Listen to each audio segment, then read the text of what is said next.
Vamos a hablar de la situación de la construcción, ¿no? Algo habíamos anticipado al principio. Recién comentábamos también lo que pasa en los comercios, la caída en las ventas. Es una situación que se replica en distintos ámbitos, ¿no?, de la economía argentina.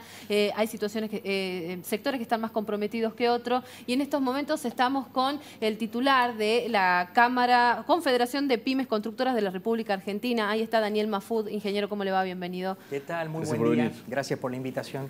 Bueno, ¿cómo evalúa la situación de su sector en este contexto? Bueno, hoy, a 3 años de esta nueva gestión, Sí. Estamos convencidos de que las políticas de obras públicas no han sido acertadas. Pensando en términos de que se puede haber mejorado, en términos de transparencia, Sí. Pensemos en que hoy hay licitaciones públicas, no hay adjudicaciones directas, eso es positivo. Sí. Es bueno que los pliegos no tengan valor, es decir, se los puede adquirir con mucha facilidad de la página web. Hasta ahí venimos con temas positivos, ¿no? Pero en cuanto a una mirada más amplia de lo que es la política de obras públicas nacional, entendemos que se ha concentrado una gran masa de recursos en obras de infraestructura. Sí. Las obras de infraestructura son necesarias para el desarrollo nacional, pero tiene una incidencia de mano de obra muy baja, Bien. del orden del 8% del costo de la obra. Sí. Sí. En desmedro de las obras de arquitectura, Ajá. que tienen un componente del orden del 50 al 60%. Pero para que la gente entienda, cuando hablamos de obra de infraestructura estamos hablando de, por ejemplo, Grandes la obras, ampliación claro, de la pista del aeropuerto, por decir, obras de gran magnitud. Tal cual. ¿Y las obras de arquitectura a qué se refiere? La obra emblemática de arquitectura, la vivienda Las viviendas social sociales, claro. y escuelas. Claro. Y escuelas. Sí. ¿Por qué vale la pena hablar de esto, ¿no es cierto?, de cómo se aplican los recursos? Porque en esa concentración a obras de infraestructura se generó muchísimo desempleo. Sí, sí. Además, por ejemplo, en un año, intervención en 8 aeropuertos, el Paseo del Bajo en Buenos Aires, se está construyendo una playa de estacionamiento sobre el agua frente a Aeroparque. Obras que pueden tener sentido desde el punto de vista de la infraestructura y del desarrollo nacional. Sí. Parques eólicos, Sí. centrales de energía. Todo eso es muy importante, pero no puede ir aislado de la generación de mercado.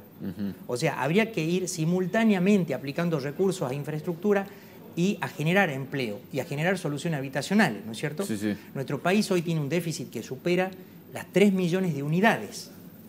Entonces, pero además, no estamos hablando solo del tema de la vivienda social, ¿no es cierto? Sí. ¿Por qué? La vivienda social, de más está decir la contención social de una familia, que dejan de vivir en hacinamiento, ¿no es cierto?, en promiscuidad, Sí. Y esa gente que mejora sus condiciones y su proyección de vida, ¿no? Sí. Se parte desde ahí. Pero detrás de eso hay una cadena de valor. Industrias, carpinterías de aluminio, herraje, ladrillos cerámicos, el transporte, Sí. alquiler de maquinarias, proveedores de bienes, proveedores de servicios, compañías de seguro. Claro, hay toda una cadena que hay se ve una afectada. cadena de valor Sí. que está afectada. La industria está muy afectada por este cambio en las políticas. Claro. Entonces, en esta mirada de decir la política de obras públicas no fue eficiente, no fue eficaz. Y muchos de los planes lanzados funcionan en determinadas regiones con otra cultura, con otra realidad social, económica y cultural. Como por ejemplo... ¿Tienen las pymes, un lugar, un espacio en donde plantear estas situaciones, estas preocupaciones? ¿Hay algún lugar en donde puedan...? Es una lucha. Nosotros formamos la Confederación de Pymes Constructoras, digamos, donde contiene a las distintas regiones, y llevamos esta posición y pudimos hablar con los actores más importantes en el desarrollo de la política de obras públicas nacional. Pudimos hablar con todos, pero no logramos el cambio que nosotros esperábamos. Sí pudimos hablar, las puertas están abiertas, uno puede hablar, Sí. pero los resultados... No se ven. No hay cambios, es decir, en realidad el se problema profundizó. es un problema de prioridades, digo, que se asigna cuando se habla de obras a nivel nacional. ¿Es un problema de prioridades o cómo analiza esto? Digo, porque priorizar obras de infraestructura por sobre viviendas sociales pasa por ahí, o es una cuestión de financiamiento. Entiendo que son estrategias, decisiones políticas que son estratégicas, es decir, cómo se entiende el desarrollo de un país. Claro. Yo creo que es muy importante rescatar un concepto del doctor Salvia, de la UCA, ¿no? Que viene trabajando en los indicadores de pobreza desde hace mucho tiempo, ¿no?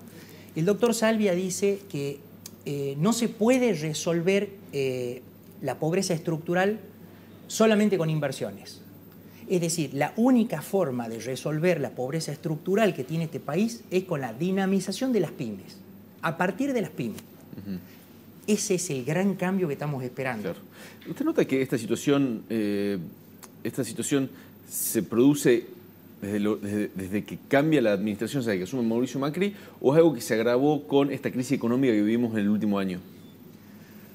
Entiendo yo que las políticas no están siendo acertadas, o sea, sin desconocer que la carga y la mochila era muy pesada, ¿no es cierto? Desde el inicio uno conoce y viene siguiendo las variables, entendiendo los desvíos, la falta de transparencia y un montón de cuestionamientos de esa mochila, de esa herencia, entre comillas, las decisiones no han sido acertadas. Quizás hubiese sido necesario conocer con mayor profundidad la realidad, insisto, social, económica y cultural de cada región. Claro. Hay programas que se pueden implementar con mucha facilidad en Capital Federal y ese mismo programa no se puede aplicar en el Chaco, no se lo puede aplicar en Jujuy, porque la realidad es muy diferente. Hace poquito el INDEC dio a conocer algunas cifras, ¿no?, con respecto a la caída del sector en cuanto al nivel de producción. ¿Qué registros tienen ustedes desde la PYME con respecto a esta situación? En Tucumán, ¿cómo cuantifican ustedes esta situación? Bueno, el último indicador que tenemos de Tucumán, de enero del 2019, muestra 9.600 puestos de trabajo formales. ¿Qué significa eso para conocer nuestro Tucumán? En un buen año productivo, yo recuerdo abril del 2008, teníamos 18.500 puestos de trabajo. O sea que se redujo a la mitad. Exacto, al 50%. Exacto. Y es un indicador de la caída de actividad del sector, es un indicador muy claro, la mano de obra. ¿Y ustedes trabajan, las empresas que están agrupadas en su cámara, trabajan puntualmente con contratos con el Estado? En la Confederación de Pymes Constructoras se aglutinan cámaras de distintas provincias, del NOA, del NEA, de Cuyo, de Patagonia, y está la provincia de Buenos Aires como si sería una única región desde el punto de vista estatutario. Y dentro de esas cámaras hay empresas constructoras de obras públicas y obras privadas. Bien. El gobierno de la provincia en algún momento había dicho, o por lo menos había sido un compromiso, de que se iban a impulsar algunas viviendas sociales justamente y reactivar en la medida de lo posible la construcción de algunas escuelas. De hecho, habían estado en crisis y había situaciones de denuncias también por parte de algunos de los trabajadores nucleados en Huocra. Me acuerdo, esto fue el año pasado, fin de año. ¿Hubo alguna modificación, algún cambio, alguna mejora con respecto a esto? ¿Se pudo avanzar en eso? Se están lanzando programas con una exagerada lentitud. O sea, están apareciendo programas, están saliendo de a 100 viviendas, pero con una lentitud que no se condice con la demanda de trabajo ni con la demanda laboral. Eso pasa porque no están los fondos, porque no está el dinero para hacerlo. ¿A qué atribuye usted esta lentitud? La verdad que conocer cuál es el origen del problema es complicado, porque la verdad que la forma en la que se aplican los recursos no es tan fácil de conocer. Lo real es que el lanzamiento de nuevos programas es muy lento. Entonces, por supuesto, todos los tucumanos anhelamos que la salida sea con otra velocidad, ¿no es cierto? Claro. ¿Qué notan ustedes con respecto a la actividad de la construcción en lo privado? También hay una retracción importante, que tiene que ver básicamente con dos factores. Las tasas de interés, o sea, pensar en financiar emprendimientos hoy con tasas de interés del 70% o más es prácticamente inviable, ¿no es cierto? Y el otro aspecto es que el ciudadano, el mercado de compra, tiene su capacidad crediticia afectada. Y tiene una enorme incertidumbre respecto a los créditos UVA, cuál va a ser el comportamiento a futuro. Hay gente que confió en eso y que hoy las tasas le están llevando adelante su cuota. Entonces es un problema muy delicado. Lógicamente eso retrae también la actividad privada. ¿A cuánto está hoy el metro cuadrado, por ejemplo, construido? Hablar de metro cuadrado... O cómo podemos dimensionar, digo, el valor o lo que sí, sale sí, hoy construir entiendo en Argentina. entiendo la pregunta. El metro cuadrado depende fundamentalmente del nivel de terminación, Claro, ¿no es claro, cierto?, de la vivienda. de Pero hablando del producción. mercado privado, para tener una idea de lo que pasó en este tiempo, departamentos que se comercializaban en Tucumán en algún momento con buen nivel de terminación a $1.500 el metro cuadrado, sí. Hoy, frente a la caída de la demanda, están cayendo realmente de manera notable en términos de dólar, ¿no es cierto?, llegando a valores de $1.100. Sí. Entonces, ahí se puede ver claramente, estamos hablando de departamentos con una buena calidad de terminación, claro, ¿no es cierto? Claro, claro. Sí, sí, sí. Es muy difícil poner un precio, pero sí vale la pena tener esta referencia, claro, para ver cuál es la caída en dólares del precio de metro cuadrado. Y por último le quería hacer una consulta con respecto, porque usted integra la comisión en la cual se está trabajando en la refacción, remodelación, puesta en valor del Templo de San Francisco, ¿no? Queríamos saber si cómo avanza este trabajo, si hay novedades con respecto a eso, qué se puede hacer con este templo, bueno, tan querido por los tucumanos y que estaba bastante maltratado. Bueno, le agradezco mucho la pregunta, porque sé que hay una preocupación respecto a este tema. Las novedades son positivas. ¿En qué sentido? Hay un grupo de ciudadanos que de manera espontánea se ha reunido tratando de trabajar para mejorar y para poner en valor el patrimonio cultural de la provincia. En algún momento la senadora Silvia Elías de Pérez impulsó ese trabajo y gestionó en la Nación una partida de 5 millones de pesos, particularmente para el templo, pero la preocupación va más allá, estamos hablando del patrimonio cultural. Sí. Después la Federación Económica de Tucumán tomó contacto a través de su presidente con el gobernador, que también se comprometió, y lo propio hizo el intendente. Entonces, Nación, provincia, municipio, están sintonizados. Todos ofrecieron generosamente una colaboración. Algo que no pasa habitualmente, Es ¿no? muy buena esa sintonía, es decir, se ha logrado eso que es el punto de partida. En ese punto de partida, esa comisión, que tiene aproximadamente 20 miembros de distintas organizaciones y universidades de la provincia, formó una mesa ejecutiva. Sí. ¿Qué se está haciendo en un mes de trabajo en esa mesa ejecutiva? Básicamente, recopilar los antecedentes. Claro. Y conociendo esos antecedentes, ir definiendo cuáles son las primeras etapas de intervención, para tener claro y así de manera resumida. Sí.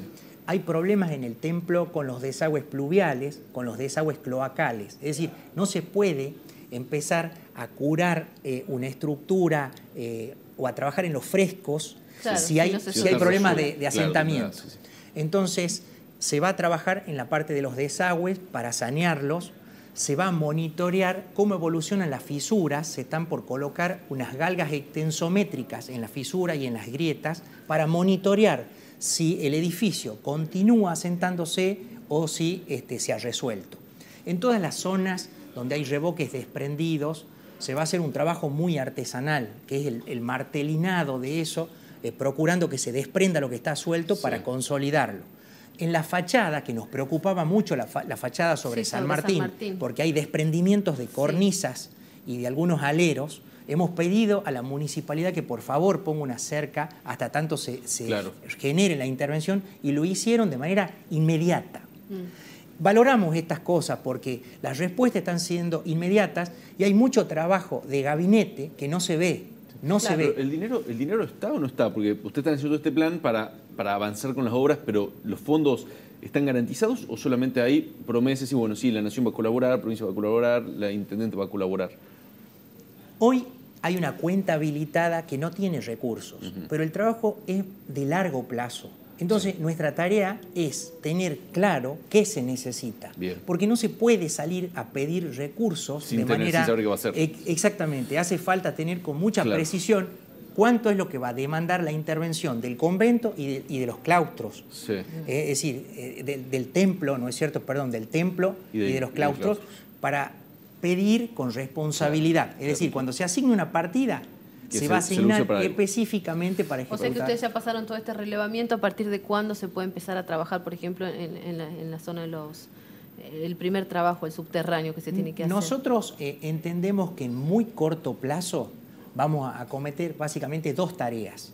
El tema de los desagües y el tema de las galgas para medir la evolución de la fisura. Bien. Paralelamente vamos a gestionar los fondos para lo que es la fachada de San Martín, la fachada de 25 de mayo, y algo que es urgente es el sunchado de las columnas de los claustros, que están en una condición muy crítica. Claro. Entonces se va a buscar una solución técnica inmediata para evitar cualquier inconveniente. Pero, a ver, la buena noticia, resumidas cuentas, es que están sintonizados todos los actores, bien, nación, provincia y municipio, en defensa del patrimonio. Eso por lo menos es la manifestación que hemos tenido ante la comisión. Perfecto. Muy bien, muchísimas gracias por venir. Gracias a usted. Un placer.